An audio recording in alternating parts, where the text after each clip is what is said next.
You gotta give me one thing. I'm a scary judge of talent.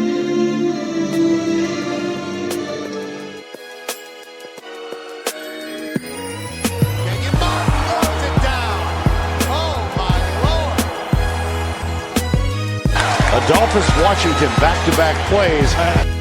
The Detroit Pistons select Luke Kennard from Duke University. Ladies and gentlemen, welcome back to the Triple Double Podcast. Extra exciting episode today. We've got the fan favorite.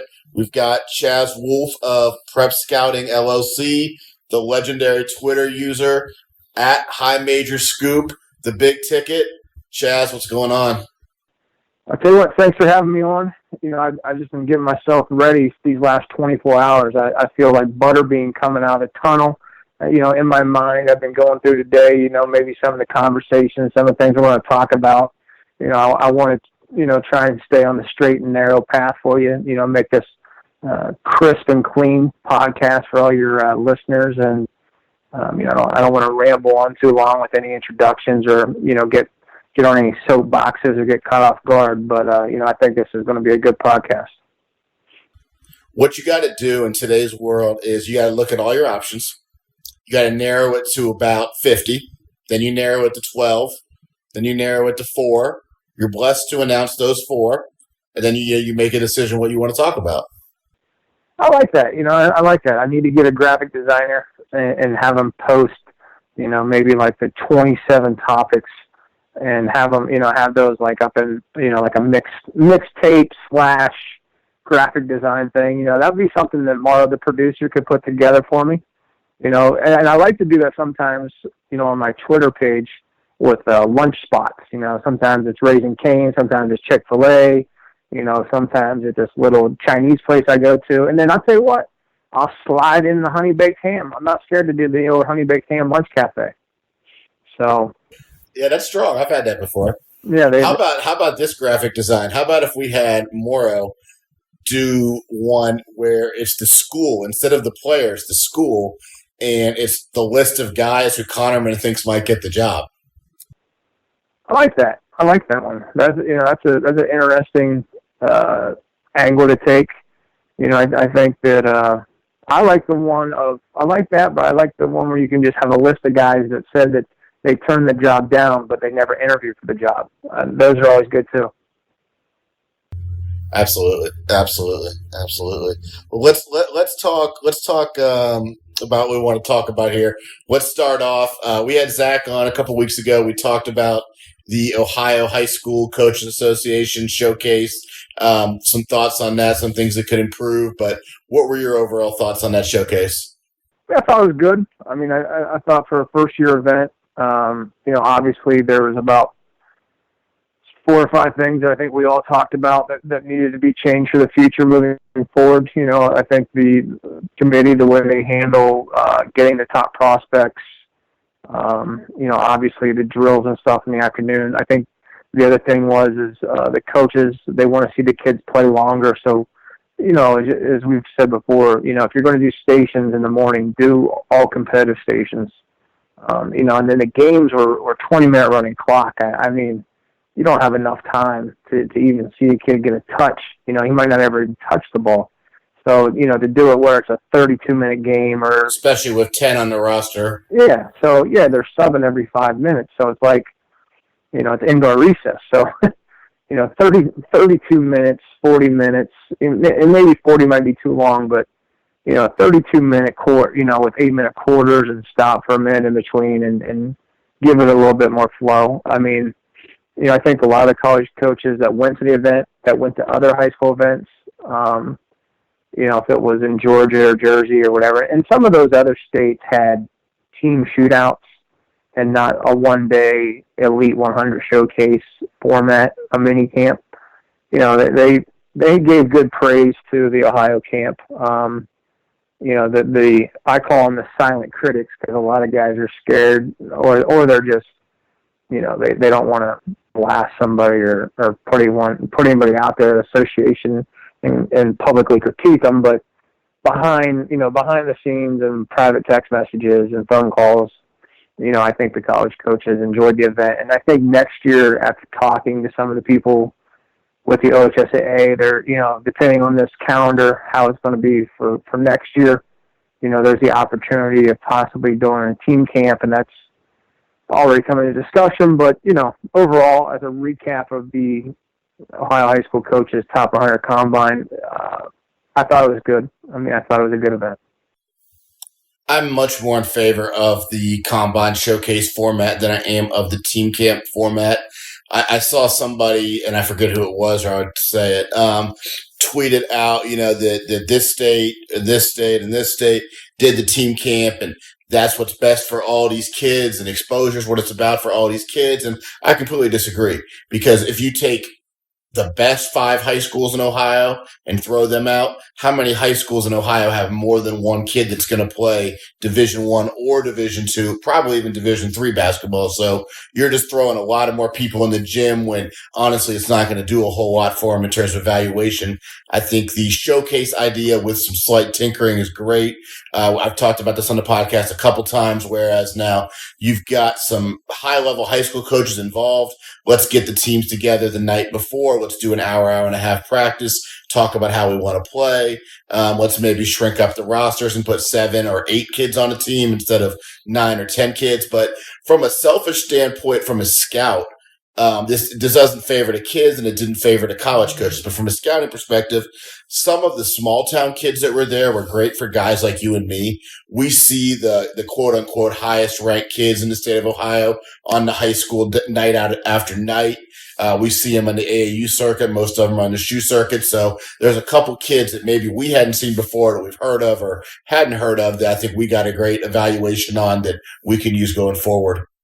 Yeah, I think for those small town kids, the kids that aren't in big cities or they go to private schools or you don't get a chance to see them on, shoe sponsored AAU teams. And, I thought that was a good opportunity for some of those kids that, you don't get an opportunity to see a lot. And that's really what at the end of the day, that's really who that's for. It's an audition, as I like to call it, for kids that don't get a lot of notoriety or exposure, or access to some of the events that all these other kids got to go to. Absolutely. So one other thing on the high school showcase before we move on here, I want your thoughts on this. After the showcase, there was quite the Twitter debate between Ohio group chat veteran Corey Tucker and the new kid on the block, Mike Roth. Some arguing about how a kid may or may not have played. What were your thoughts on that? Tell me about this Roth character. I think he's an up-and-coming, interesting basketball aficionado / cartoon character. He's got no filter. He's got like a weird Marvel Comics thing to him, but then he's a basketball savant.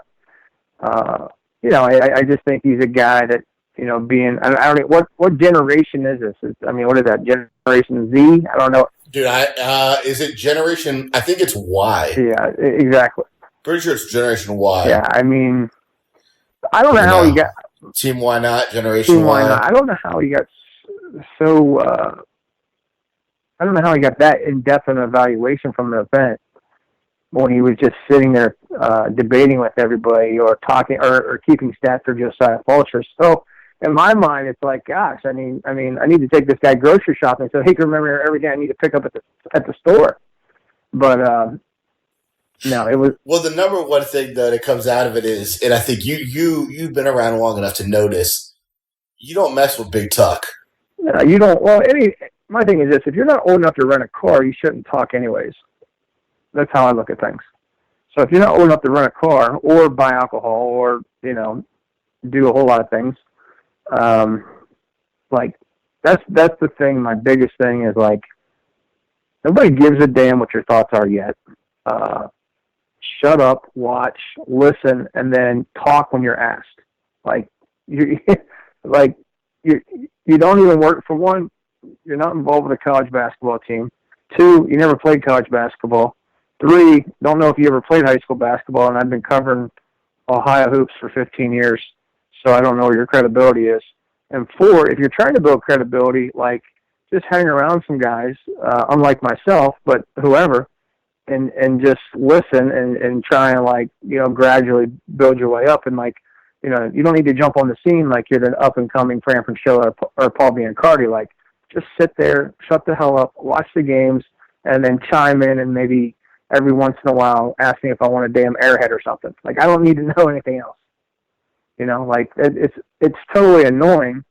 And it's just not, I'm not just picking on this kid. I mean, there's a lot of kids out there that, like, you know, I don't know what it is. I don't know if they don't have any social filters. I don't know if they have IEPs. Like, you just got to sit there and be quiet and watch, because at the end of the day, I'm evaluating. I don't really care what your opinion is because you don't pay me. And, like, if I have a question, I'll ask you if I feel that you have, you know, some type of knowledge to give me. But, like, you know, I don't know. Like, I can understand where, you know, when you're younger and you're naive and you're little, you know, you're not aware of your surroundings and people that are around you, and you don't know everybody in the gym, and you don't know that guy there is actually not only an AAU coach but a high school coach. You don't know this guy might be his uncle. You don't know who this is. Like, you know, the best thing at any level is, like, even whenever someone that's been doing this for over a decade, like, I very seldom vocally, unless I'm 100% sure of my evaluation, do I ever say anything verbally about a kid in public. Because if it's a good, bad, ugly thing where you're criticizing the prospect, it doesn't do you any good anyways, because it's going to offend somebody. And then on top of that, they're going to say, well, the kid just, you know, he's coming off injury, they've been playing for a week, blah, blah, blah. Or, you know, there's no right answer, you know. So at the end of the day, it's just a pissing match for everybody. And you're giving away free information, and it becomes an ego thing to constantly put a tag on somebody. But no, I think that's tremendous advice that I don't think anyone's ever stood on here before. Which is, yeah, you're not doing yourself a favor broadcasting that information to the world, especially when you start having conversations. You know, no. And if you're trying to get into business, and I don't know what your agenda. I don't know what their agenda is. Some guys, I don't know. Like, do you want to become a scout? Do you want to become an NBA scout? Do you want to become, you know, a news reporter? Like, I don't know what you're doing. You know what I mean? And, like, a guy like myself that's been doing this for a long time, I can help, you know, I can at least give you a little bit of free insight of the path that you need to go to do that, because I know people that do different things in this business. You know what I mean? Like, I think what happens is you become, to me, what I do is I mute those people, or I don't read any of their information, or I don't care, because to me, I already know it's just blasphemy, and I'm not even going to pay attention anyways. Do you think sites moving forward? Well, last thing on that, do you think sites like that, Twitter handles like that, whatever they are, do you think that hurts your overall business as a scout in trying to make money at this? I don't think it hurts, because people that know my business, it's like anything. Like, you know, it's like any business. You know, people are going to come to where they value your brand, or they value your product. You know, it's people. You know, people may listen to free information, as I call it. They may listen to Twitter experts or social media experts and guys that, you know, have all these rankings and all these other things, but they really don't have in-depth analysis. They really don't know what level kids are yet, because they've never even been to enough college basketball games. They've never gone to college practices. They've never even been to those settings to know what level kids are. You know, it's easy to do based on a census of the kids that are in the current class. You know, we can figure out the current class of, okay, here in Ohio, or if you want to go Midwest, or you want to expand nationally, you know, who the top guys are. But if you want to go historically, you know, just because there's 5 guys in the race, well, that race might really suck. You know, if it's me, you, Tuck, and whoever, it's a really bad race, right? But, you know, there's no level. Do we have cars? Or how are we doing I think we have, like, line bikes. I like those new line bikes. I did that thing. That was kind of neat. But Moro can hop in that. Moro can hop in there with us. Oh yeah, you know, get a skateboard, moped. Moro, maybe Tate. I'll tell you what, I'd love to see Moro on a moped with goggles and that beard flowing. Oh, it'd be like, I'm getting visions right now, like Dumb and Dumber when they're on the moped and he's honking the horn and he's coming out 7-Eleven, you know, and he says, "Big gulp, see you later, guys." You know that scene, anyways. But here's the thing: is like when you don't have a secondary reference when you're 22 years old. Like, The biggest mistake I always see is like if you see a white guy dunk, you'll be like, "Oh, he reminds me of Rex Chapman."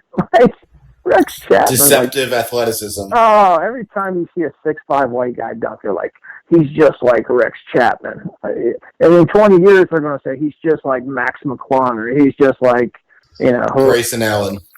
Yeah, whoever Grayson Allen is, right? I don't know what he played Duke. So anyways, like, guys are going to use these. Never heard of it. Never heard of him. So guys are going to use these ridiculous comparisons, but God bless their souls. I hope somebody, I hope their parents at least or their friends listen to them at home. Well, we'll let you move on now. You went down for the live period, I did Under Armour in Atlanta. You did a couple days of that, or at least one day of that. You did, before that, you did Nike Peach Jam. Speaking to Morrow, who's sitting right here, he said there was some high-level security at the Nike Peach Jam. Nike Peach Jam, I'll tell you what, it's a lot like Sean Connery and The Rock. That's a way back movie. That's from when I was like 10 years old. I know, and hopefully some of your listeners, I bet Carl Kramer loves The Rock. I bet there's Connerman. I guarantee you Connerman watches The Rock once a week on USA Network. That and Tin Cup. But anyway, it's tight, Coach. It's hard. I mean, you got to have I got a strategic plan when I go to the Peach Jam. I try to go in there with my ninja outfit. I've got different things that I do. I mean, I've got gift cards that I give a couple of the guys. I buddied up to some of the guys when I saw them in Indianapolis. I get to know them. I run into them at the airport. That story. I see the one guy, at Lake Point up in north, wherever that is, BFE East Atlanta. So I've developed this relationship with them. I tried to butter them up a little bit. Offered to one guy, some mystery airheads. Didn't bite on the mystery airhead. But, I kind of feel humbled up by it because when I see guys like Evan Daniels and Corey Evans and Jeff Borzillo and Adam Finkelstein and Jeff Goodman and Mike DeCourcy get kicked out of their seat, Matt Norlander, I don't know what he's ever reviewing. I think he's talking about, I don't even know, movie reviews or I don't even know what he talks about. But, it's kind of humbling, and you kind of like, they're normal too. Those guys might have 2 million Twitter followers, but they can't sit there and watch either. But there's you got to find your angles there. I try to go in looking like a fired head coach. Maybe probably like a low major fired head coach, some at a directional school. Someone really weird, and they usually don't mess with me. And then I try to sneak over to I can't give away all my secrets, but Stovall. You could pass for a younger version of the Oakland coach, Greg Campy. Like if that filter that came out this week where everybody was trying to look older, if you just did a younger version of him, you could pull off an Oakland shirt. Yeah. I could work. Yeah, exactly. That's what I need to do. Or what I do is this: is say that I'm at like a school I'd never even heard of, like make up like Phoenix University. Then Connerman's always saying, I heard you up for Phoenix University, which Connerman's supposed to be this power play guy, but he's asking me about the Cleveland State job. So I don't know where his search firm's at right now. He's hitting me with all the info. He's needing me. But yeah, Peach Jam, your listeners probably fell asleep on this, but Peach Jam's, it's the best. It is the best, but it is the hardest event to evaluate because it is it's a meat market down there, in a good way. I'm not saying that there's nothing. Well, you said on a previous podcast, we were talking about the rule changes, and you had said that your information that you were getting from everybody was that the college coaches emphatically demanded to keep the Peach Jam, and that was because of the level of competition. So, I mean, do you think that the college coaches were happy with what they saw down there in terms of on a limited amount of days to evaluate?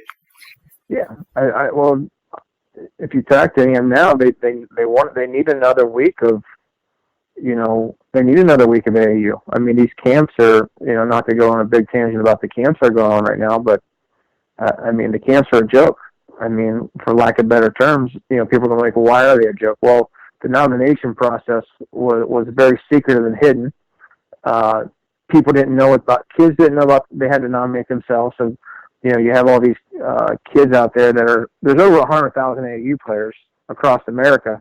Well, out of 100,000 kids that are capable to play AAU from 15U to 17U, not speaking about all the reclass kids that are still playing 17U, that go to prep school and then go to another prep school, and then kids that play 6 years AAU.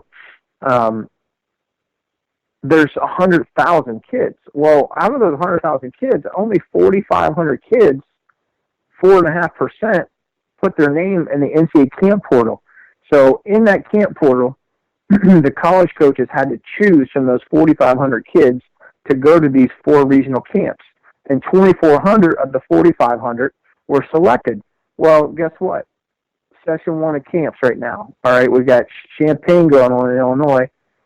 We've got UConn going on up in Storrs, Connecticut. There's only 140 to 150 kids there. There's 18 teams going on. There's about 7 to 8 kids on each team. Whatever the math is, I'll do the quick math. 7 times 18, 7 times 20 is 140. So there's less than 140. And that's session 1. So they might only have 300 kids during the next, double sessions times 4 sites. You're only going to have. So they're at about 50%. 50% of the 2,400 are going to show up roughly. We're only going to have 1% of the total AAU summer population. Think about this. So we have 1,200 kids that are going to participate in camp this week. 1,200 kids. There's 100,000 kids that play AAU. That's 1.5%. Now, obviously, and it's not the top 1.5%. Yeah, and it's not. Yeah, and I went through thoroughly. I went through every kid that got invited to the Midwest camp. There were 600 kids invited. I went through every kid. I spent about 2 or 3 weeks, couple Starbucks a day, drinks, going through every kid. Now, obviously, Jackson Ames, Grant Huffman. There's a couple other kids. Mike Saunders is another kid that pops off my head. I'm trying to think. There's another kid that's committed to Belmont. There's about 4 or 5 kids that were committed, and then there were some other kids that we know, the Trey Colemans of the world. A couple kids that I know from Minnesota. The kid Jalen Johnson's younger brother got invited. But if you look at it, the top kids, which it doesn't bother me. I'm not saying it has to be the top kids, but like out of the 600 kids, only 100 out of the 600 I could even find in print or find any information on. I mean, I'm Google searching, I'm Max Prepping, I'm looking, I'm Verbal Commits, I'm on Twitter. Like, these are kids that I'm just trying to put together and figure out, does this kid have any offers? Does he have any interest? Like, does he have anything on this kid? Is there a mixtape? Is there anything on this kid? Can I watch him on YouTube? And so out of the 600 kids that are at the Midwest camp right now, or, during these 2 sessions that are going on, I could only get 100 kids that had any D2 or D1 interest. So if you're Morrow and you're a video guy and you can get $100 a video and there's 500 kids without videos, we got $50,000, buddy. So Morrow's got to get out there. Morrow needs to get on that moped right now and get his ass up there. Absolutely, but no, your point is absolutely right. And I mean, I do that. So when I come home from an event, I put my report together, and it's in an unbiased way as much as possible for the kids I've never seen before. And then after I'm done, I go and Google search first on Verbal Commits and then on Huddle and Twitter that kid and see, he has 15 mid-major offers, but I thought he was a high major kid. Am I wrong? I do stuff like that. And if you can't find them on anywhere, it's probably not a good sign for the camps. No, and there's some kids at camp right now, like Walter Mattingly. Walter Mattingly is a really good player. He's going to be a mid to high major Former player. Cincinnati guy. Cincinnati guy. Now he's in where? Deerfield somewhere. So he went to middle school in Cincinnati. He was supposed to go to Covington Catholic with Team Joe Fred. And he moved to Batesville, Indiana his freshman year, and he moved to Deerfield, Illinois, which is northwest Chicago, his sophomore year, and he's I think the family's settling there for now. He's a good player. Yeah, Walter Mattingly's at that camp, or he should be. but he's a guy you can't really find much on. But he's a guy that we know about because we've seen him when he was a 14 and 15U playing in Cincinnati or whoever he was. So like, Cincinnati Royals, right? There's a couple of sleepers there. I hope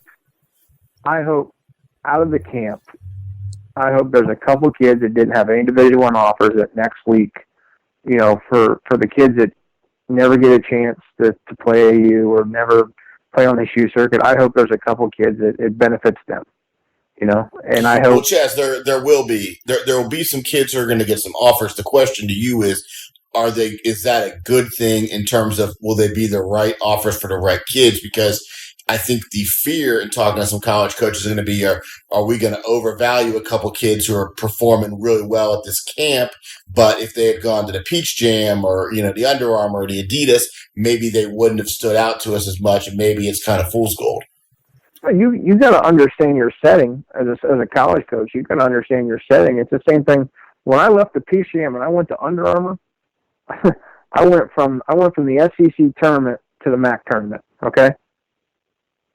Like I went from the ACC championship game to the damn Horizon League quarterfinals. So you got to understand your setting. You got to understand the level of competition, and that's something that those guys. That's what they get paid $100,000 for. That's the reason why most of these guys make six figures, and to be able to understand and evaluate. And listen, they have 130 practices a year with 13 guys on their team. That are scholarship. They should understand their level and what they need to be able to practice on their team and be a player. From our standpoint, there's more value in our business now because these guys are depending on us more because maybe they can't find what they're looking for because they're so far behind the eight ball because of the transfer rate, the signing period, getting caught up with evaluating, not having enough time in July to get their head coach to see all these guys, because in the past you had 3 weeks to get caught up on guys, and you had a ton of events to go to. You could be, 2 or 3 days here. You could jump around. You could figure it out and get your head coach to look. You could miss a kid for a whole weekend and know you're going to catch him on the other 2 weekends. 100%. Or 2 periods. I'm sorry, not weekends. Yeah, 100%. So now these guys got limited time. The low to mids guy.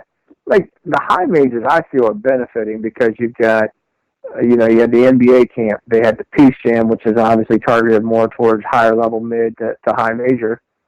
And then you figure you've got USA basketball this weekend in Colorado Springs, Friday to Sunday. That's going to be open to college coaches, the high, whoever, So I feel the high majors it's kind of being more beneficial to them, and the low to mids now, maybe you'll see a low to mid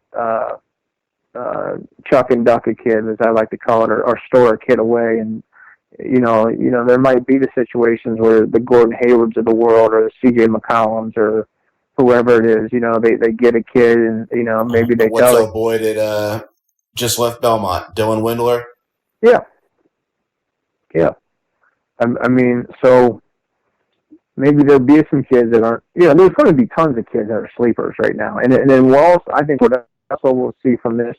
There's going to be a domino effect. I think this fall signing period, or whatever you want to say it, the November period, the early period, I think that there won't be as many kids signing historically early as there's been in the past. And I think a lot of kids are going to wait because maybe, the kids, obviously, as we know, kids are delusional. They're kids. Of course they're delusional. We're all delusional, right? So, thinking of their value of, man, I don't have the looks that I want yet. I don't have the scholarships I want yet. He's and that comes from their peers, and that also comes from their parents, and that comes from whoever's around them, their circle of, listen, Johnny or Jimmy, he doesn't have what he wants yet, so we're going to wait until the spring. So I think the spring, to be honest, is going to be the biggest signing period that I've ever covered. But that's just my Notre Dame. And that's when your phone's going to blow up with, stuff about, a kid who was like a late bloomer, like the kid Trey Robinson from Hamilton, Ohio, who, didn't have any tangible Division I offers until May or late April, and, is now getting a lot of them. Kids like that are going to be the guys you're going to get blown up about on the phone by, your subscribers. Yeah. With this new rule set up. Yeah, 100%. And I think that'll be the thing that we see the most of is probably and I think it'll really pick up in our industry after Thanksgiving, going into December. Once those college coaches realize that the guys that are on their team right now, that they don't want any more to break, and they're going to just try and figure out those kids are transferring, or maybe kids are leaving them, or whatever it may be. And then going into the first of the year, into 2020, around January, February, those guys are going to really start trying to figure out who's still best available in 2020. Who can we get? January's interesting because you got your flying to the hoop, you got your what do you call those things? Your play-by-plays. I know NEPSAC is earlier than that, but the NEPSAC teams play all year. You got your regular prep schools playing and all type of stuff. January, it's almost going to be like another live period in a way, if it goes the way you say it will, and I think it will.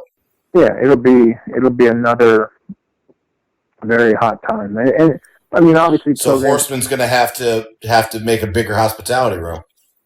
He possibly might have to. I mean, we might have to get Wi-Fi. We might have to get tables. I mean, we might have to get. I mean, it's going to be interesting. We might have to have DoorDash. We might have to have all kinds of different options. For sure. But those are things I imagine they're already thinking about right now. Well, what I wanted to talk to you about, and I told you this beforehand, was the Frank Martin, Jeff Goodman kind of Twitter back and forth. It was very brief the other day, but I think it was interesting in that a lot of the national media guys, the ESPN guys, had some tweets out there, and maybe it wasn't just ESPN, but that, college coaches at the Peach Jam, at Under Armour, wherever these media guys were extremely negative regarding the new rules. And under anonymity to ESPN or whoever. And Frank Martin took to Twitter and was kind of like, well, that's bullshit. As a college coach, if you feel like that, put your name behind it, and that's the only way it's going to change. And the National Association of Basketball Colleges, has basketball coaches, has the power in this to make it right and to be more organized about it. And do you think coaches are happy with it? And then really, do you think that the ones who aren't should be, speaking out against it? Or what do you think is going on there? Is it just a fear of potential NCAA backlash? I mean, Mike Bray is the president right now of the NABC. And from what I've heard that these camps are something that have been, that's going to be a 2 or 3 year test period or trial to see how it goes. I know that there's mixed reviews. Right now, I haven't heard any positive from the camp. I think the guys are, this is day one. Guys are kind of, they're bored by it. They're not seeing enough guys that they feel that they're there to evaluate or can play for their level. The other thing is they're doing 5-on-0, they're doing stations, they're doing drills. Guys just want to watch them compete and play.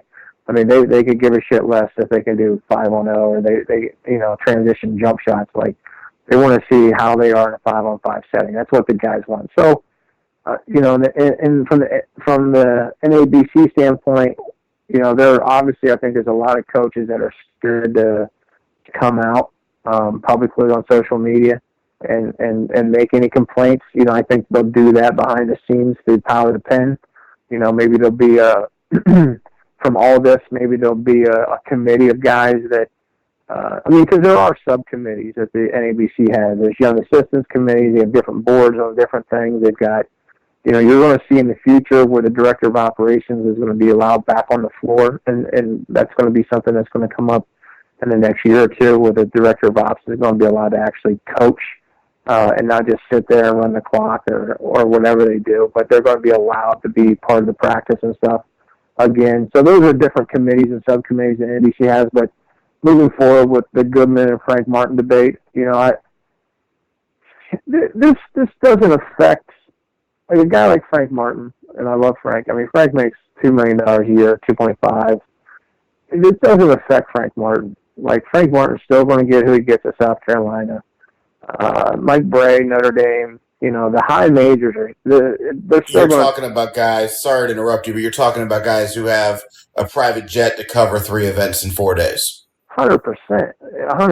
I mean, like, You can go from Atlanta to Augusta in 30 minutes in a charter jet. You got to drive from Augusta to Cobb High School, where the Under Armour Finals was, or Lake Point. It's 3.5, depending on traffic. So that's a hell of a big difference for a low to a mid-major that can't fly, a private jet, or going from Atlanta to Birmingham for Adidas. So, yeah, I think what happens is people lose sight of these committees, and they come up with these ideas and we're going to do all these things, but how does it? They don't give a shit about the low to the mid majors. They only care about the top half, and people can say, oh, we're trying to make this as good for all Division I basketball. They don't care. I mean, I listen to Hugs talk all the time. I listen to these other guys when Bill Self was the president. I listen to all these guys. At the end of the day, they just, there's a lot of them that just wish, if it was the Big 12 or the SEC or the ACC, that they just broke away from the NCAA. Right. Because they've got the television rights. They don't need the NCAA. What do they need them for? They've got their own TV contracts with ESPN. They've got their own Nike deals or Adidas or Under Armour or Puma, whoever it may be now. So they don't. The only thing they need the NCAA for is at the end of the year for March Madness. And outside of that, they can they're self-sufficient universities in athletic department. So dealing with the other 250 Division I schools, or 200 that are low to mid, yeah, those guys are just trying to compete, and they're hoping for their one shining moment and to be that, possibly be that automatic bid or get in as an at-large and play in Dayton. So, not to stay off track, but good for Frank. I like that Frank's vocal and outgoing. That's what Frank is. He's not going to change who he is, but at the same time, you've got to put your shoe. Frank's got to think about when he was working for Ronnie Everhart at Northeastern, or what would that situation be like now? That now you're at Northeastern compared to being at K-State or South Carolina. But absolutely. I think these committees. I think the committees that the NCAA have and the ABC have, they should have guys at every level be on the damn committee, low to mid, and then I think there should be a vote sent across, and maybe there is, but it should go across the whole damn board, and then see how it goes. But whatever. There's got to be some type of survey that goes out afterwards, hopefully for these events, but we'll see. But moving on here, you decided not to do the regional camp. You're doing Vegas. So my question to you, and going out to Vegas, some high-level AAU teams are going to be there, but with it being a closed period and with the Peach Jam and all that stuff being over, the shoe circuits being done, do you think you're going to encounter teams that are playing for anything, or teams that are going through the motion that are just, basically vacationing in Vegas with a little basketball? I think it'll be your typical third period AAU evaluation. I think you'll get a chance to see. This is what I always say. It's like the last day of an AAU. It's like the last game of Open Gym. It's like the last game of the regular season. You get to find out what kids always want to play and what kids want to win. And good players are always good. It's like I'm watching the TBT the other day, and I watch Aaron Kraft, and I'm watching David Lighty, and I'm watching William Buford, and I'm watching them play in Capital against whatever it was, the Dayton alumni team, and Aaron Kraft, he's just always good, and I can remember Kraft going to Hidden Valley Ranch events. I can remember that was a Bob, my bad, my fault. But I can remember watching Kraft and Solinger and seeing those guys always playing. I mean, it didn't matter if they were playing at the hoop. It didn't matter where they were playing. It could be anywhere, and they were always good, and they always competed, and they always won. And they always played hard, and they played the right way, usually, 99% of the time. So that's what I'm looking for. I'm looking for, there's no college coaches here. It's a private setting. You're basically playing, for yourself. You're playing you're not going to get a scholarship. You might get some social hits. You might get some, a mixtape made out of this, but you're just playing out of your own competitive juices. And that's really what I'm going to go see. I'm going to be there for a couple of days, and then I'm going to go to USA basketball, and I'm going to see.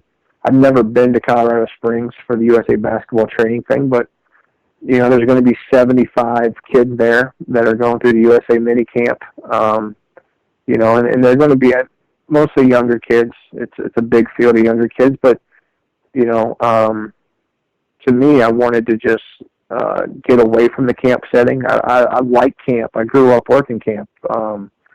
I worked 2 years for Morgan Wooten, who has one of the biggest camp businesses in the country outside of D.C., who was obviously in the Basketball Hall of Fame. But, I'm a big camp guy if it's done the right way.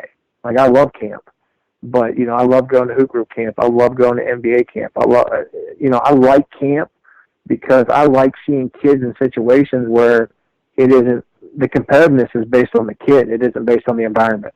So you get to find out right away how much does this kid value basketball and does he love it? Because I can see, if it's a rum-dum camp or whatever it is, if that kid's still an ass kicker. Absolutely. Well, what you're taking this Vegas stuff way too seriously. Where are you going to eat out there? Well, I'll tell you what. I downloaded the One Bite app. I'm Barstool Sports. I've been looking at all of Dave's One Bite. Everybody knows the rule scheme. I've been looking at his pizza reviews. He tell you what, guy is extremely negative of secret pizza there at the Cosmo. Extremely negative. He hates. I've eaten it.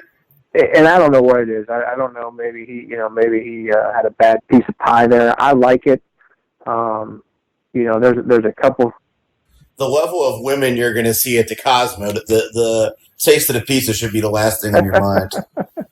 We've talked about it before. I love Javier's at Aria, best Mexican place.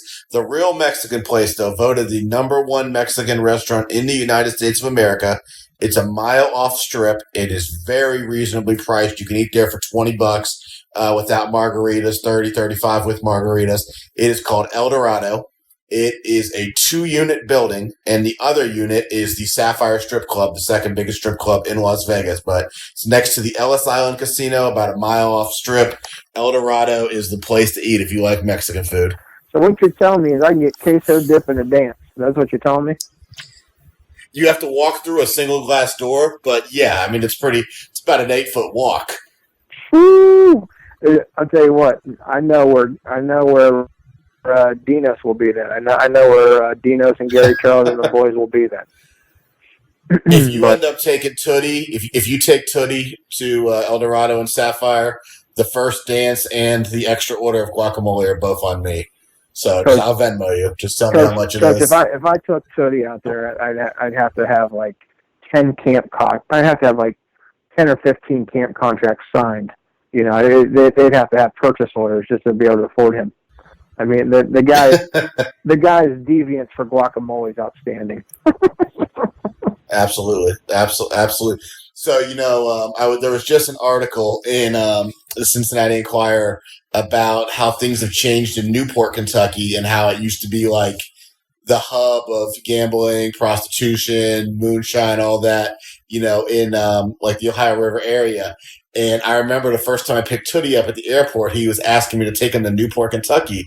And I never knew why. I didn't know all this history about it. He kept telling me back in the day, the women were all in Newport, Kentucky. So Tootie, animal, knows where to find him in every city. Got a girl in every port. That makes 100% sense. That makes a lot of sense because Tootie always says, "Coach, you got to go south of the Mason-Dixon line." South of the Mason-Dixon line. Absolutely. No, that's one of the things. He used to hang out with me and my good buddy Chris Shoemate. Chris Shoemate was the director of operations. Tootie would always go, "Chris Shoemate, he's waiting in the wings. His day will come. He's waiting in the wings." I'll tell you what, there's a lot of to learn off of Tootie. I don't understand why the NCAA doesn't have Tootie working one of these camps. He could do shooting instruction, Station 13. He could be doing the life skill stuff. The camps, they'd be fab. They'd be the best camp employee they could ever get. Absolutely. Well, one more topic that we wanted to talk about. What's the last thing we're going to wrap this up with, Mario? What do you think? The Cleveland State search? Have we talked about the Cleveland State search at all? You got it. So, Cleveland State job. Sonny Johnson or somebody else? Who's getting it? Well, unfortunately, when an athletic director in a department hires a search firm, they usually don't go the high school coaching route. So I think Sonny probably got a courtesy call from the athletic director, because obviously Sonny is he played at Cleveland State for a year or two before going to Ohio U, which is obviously the alma mater of Curtis Stubbs, the Central rental, the old Central rental king down there. But I read on Hoop Dirt. They had Jordan Mincy, they had Rob Belanis at Notre Dame, Jordan's obviously at Florida, they had Dennis Gates at Florida State. If I was a betting man and I didn't talk to someone named Tuck, I would put everything on red 32 for Jordan Mincy right now. He's my vote to get Cleveland State. I don't have Jordan Mincy's on speed dial. I haven't talked to him, since I ran into him at one of the NCAA or one of the PCM events, wherever I saw him. So I think Mincy is a good candidate for Cleveland State. I think the job is in shambles. I think they'll lose 27 games next year. They've got 4 guys on their roster. They've got 11, 12 kids in the portal. And that's the NCAA transfer portal, for those that didn't understand my jargon. They're in a really tough situation. Obviously, school starts in a month. They have no staff. They've got no roster. They don't have a head coach. They don't have any direction or leadership. I think hopefully they'll hire somebody, you think, by the end of this week. And, moving forward, I get the question from a lot of people, is Cleveland State a good job? Well, historically, they've won. Gary Waters did a great job. I thought Gary Waters, up until his last 2 years, Gary did a great job. Cleveland State is only as good as the kids in Cleveland now. You got to get kids to transfer back. You got to get Trey Lewis to come back from Penn State, and hopefully he doesn't leave you and go to Louisville. Hopefully you get Brent Forbes and you keep him, and he doesn't go to Michigan State. You get an Anton Grady to stay. You throw in some pieces. You throw in a couple walk-ons. You get some guys, and you build it up. I feel that whoever takes over this job should just totally get rid of the roster right now. I don't think you can piece it together. I think this first year, it's going to be horrendous. It's going to be really hard. And I wouldn't waste any scholarships on taking anybody late unless you had some transfers that you knew of, or a couple guys that you were stashing and dashing and you had your pool in the water and you were waiting on them.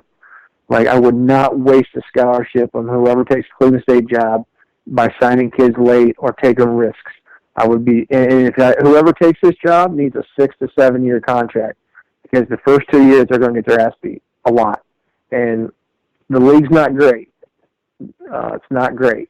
Northern Kentucky, Wright State, Oakland, Green Bay, Milwaukee, those guys obviously are always in the hunt. Wright State's the top team in the league right now. Youngstown State's going to be better. Obviously, Youngstown State's always took it on the chin for, it seems like, forever there. I'm not saying they're going to be great, but they'll be pretty damn competitive. I think Youngstown State will be in the middle of the pack, which is pretty good for them this year. But Wright State, Northern Kentucky, they're always the best.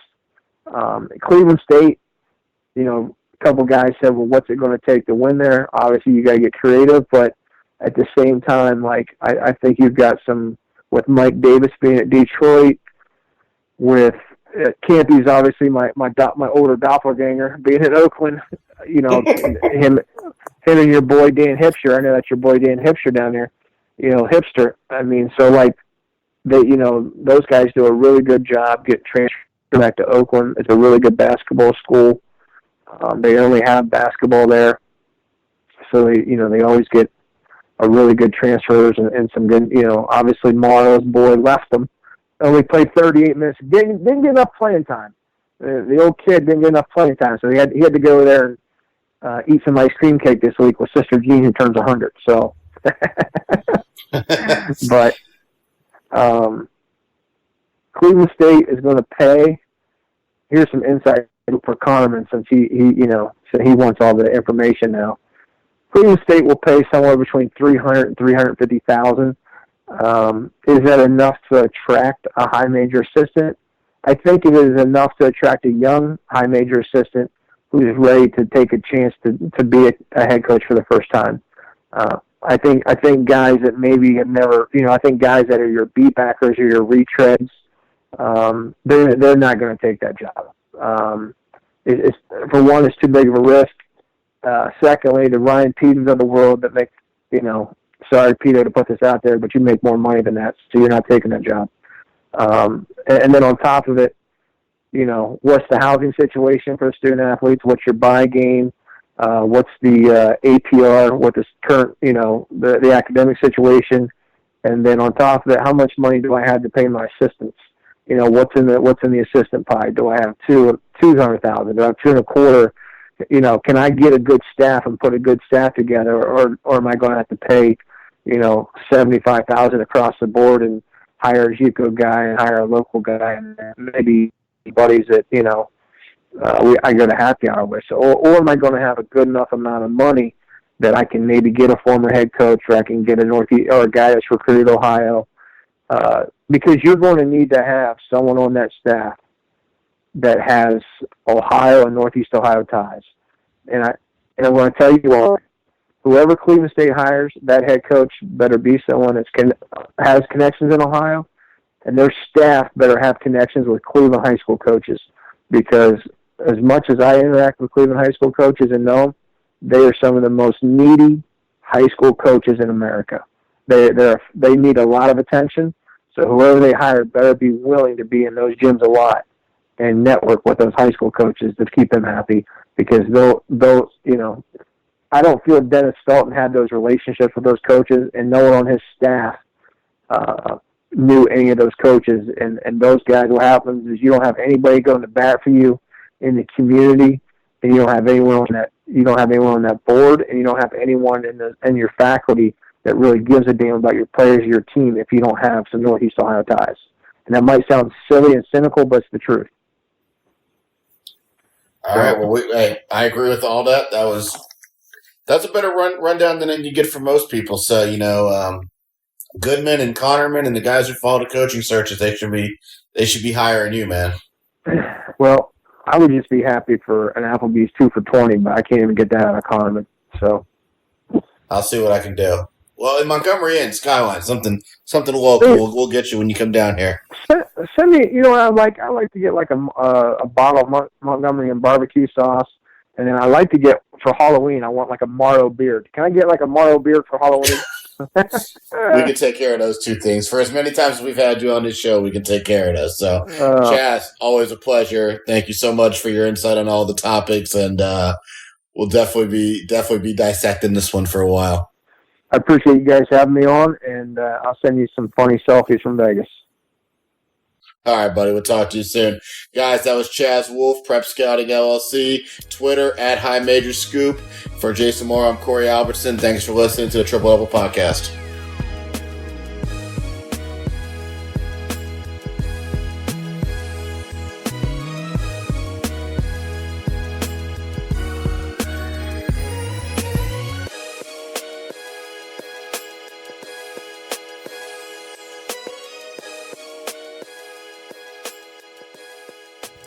This podcast is brought to you by PlayEasy.com. For players, coaches, or casual athletes looking to book a sports facility, as well as owners and managers of sports facilities, PlayEasy.com is the new one-stop site for streamlined services. If you're looking for a place to practice, play, host your tournament, camp, or other, simply go to PlayEasy.com and create a booking request for your area. Your request will go out to surrounding facilities who will respond with their best offer. Once you receive the offer that best fits your needs, book the facility and you're ready to play. For facility owners and managers, PlayEasy puts the power in your hands to maximize the usage and visibility of your facility. Register your facility for free today at PlayEasy.com. PlayEasy.com is the booking site built by athletes, coaches, and facility managers, and is proud to help bring you the Triple Double Podcast. This podcast is also brought to you by Anago Cleaning Systems. Are you tired of struggling in a dead-end job? If so, Anago Cleaning Systems has what you're looking for, an opportunity to go into business for yourself, but not by yourself. With franchising opportunities available for as little as a $2,500 down payment, purchasing an Anago franchise has never been easier. Once you own your Anago franchise, you're licensed to clean commercial facilities all around the greater Cincinnati, Dayton, or Columbus areas with the support of Anago's sales, quality control, operational, and accounting staff. Call 513-332-0033 today for your opportunity to be your own boss and grow your own commercial cleaning company under the guidance of Anago's proven and successful system. Again, call 513-332-0033 to learn more. With Anago, your future starts today.